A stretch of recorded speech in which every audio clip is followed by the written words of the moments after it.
When we hear the term banana republic today, it usually brings to mind a clothing store in the mall. In politics, people toss it around as a casual insult to describe a chaotic, corrupt government. But the origin of that phrase is entirely literal. It was coined to describe a physical reality. In the early 20th century, Guatemala was the prime example.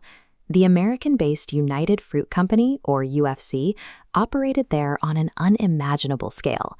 The original banana republics were sovereign nations where the entire economy was cornered and dictated by a single foreign corporation.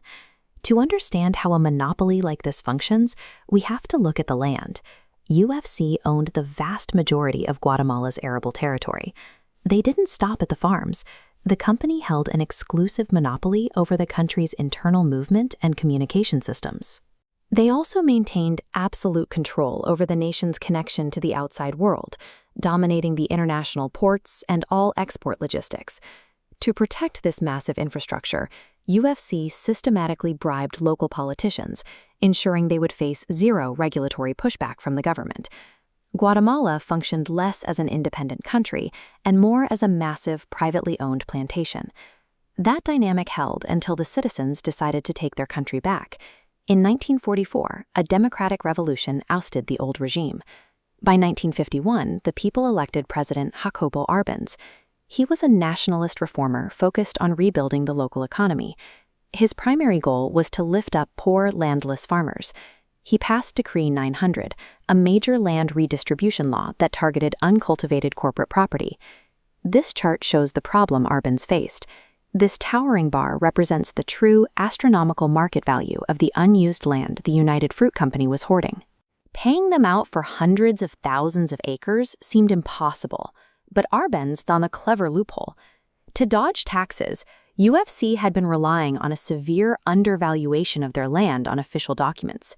Arbenz legally seized their unused acreage and paid them the exact absurdly low value claimed on their own tax returns. The move was legally flawless. It was also deeply humiliating, and it enraged UFC executives enough to seek ultimate retaliation. The company pivoted to Washington.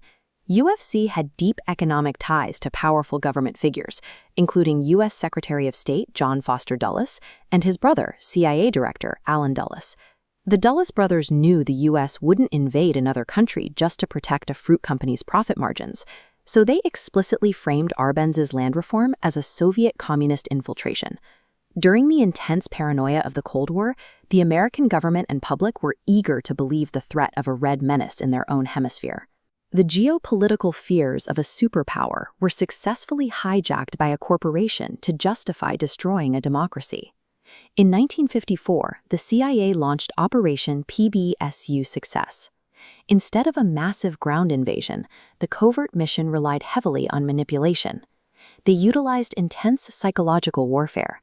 By broadcasting fake news over local radio and dropping sound bombs from planes, the CIA created the terrifying illusion of a massive, unstoppable U.S. invading force marching on the capital. The actual physical threat was just a relatively small CIA-armed proxy militia. But the PSYOPs succeeded in panicking the Guatemalan military into abandoning their president. Defeated by a corporate-funded illusion, a democratically elected leader was forced to resign and flee his country. The CIA immediately installed a dictator named Carlos Castillo Armas. He reversed the land reforms, handed the massive acreage back to UFC, and violently crushed any democratic opposition. With the old status quo restored by force, citizens eventually resorted to armed rebellion. This sparked a brutal civil war that lasted from 1960 until 1996. The staggering human toll of this corporate-sponsored conflict was immense. Over 200,000 people were killed or disappeared, with the vast majority being indigenous Maya populations. A banana republic is a tragic historical blueprint. It shows exactly what happens when foreign corporate greed is allowed to crush a small nation's sovereignty.